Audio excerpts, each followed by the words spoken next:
Hi, I went through 6 months of extreme workout.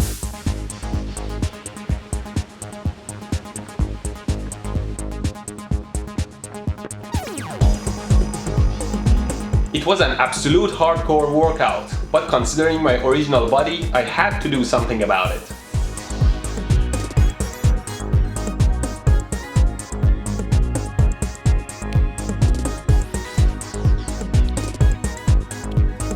It took extreme effort and discipline to go through these routines, but the 6 months are finally over and I'm very happy that I was able to finish it.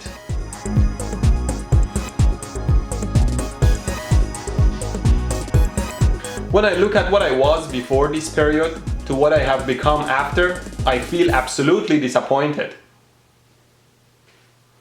What the f***, man? What? I told you I'm an electrical engineer, not a personal trainer, you dumbass.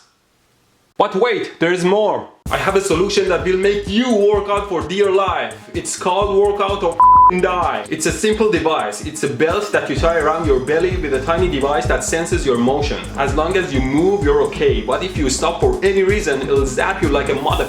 You will move no matter what, or else you will feel the pain.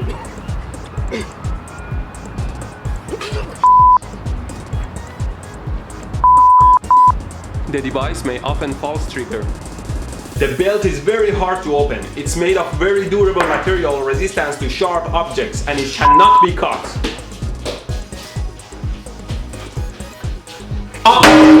So you will run until the batteries die or you die. Just kidding, we have never had failed batteries. Please don't hurt anyone, including yourself.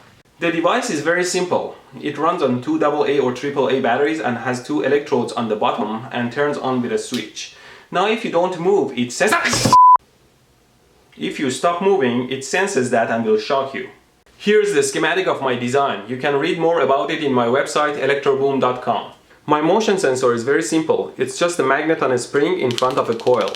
If you move, the magnet shakes in front of the coil and generates electricity, and that is used to turn off the high voltage generator.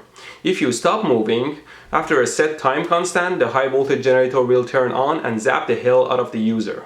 The high voltage generator circuit here is simply extracted from the all-time bestseller bug zapper. You know, these things can generate around 1000 volts, enough to provide a proper shock. The external meshes of the zapper have the same low voltage, but they have a high voltage with respect to the center mesh. I can short it with my screwdriver for you to see the spark. I'm actually kidding. It doesn't zap me because the circuit doesn't close through my body. Unless I do it with my finger. So all you need is the guts of the bug zapper you see here and disable and enable it using the circuit I showed. This device can also work the other way around, meaning that it can zap when it's moved. It could be useful when somebody is moving something that you don't want them to. Good, no? Open the door!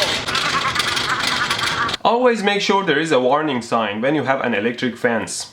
And at the end, just wrap it in some nice packaging. With this revolutionary device, with the flick of a switch, you're ready to... But wait, there's more!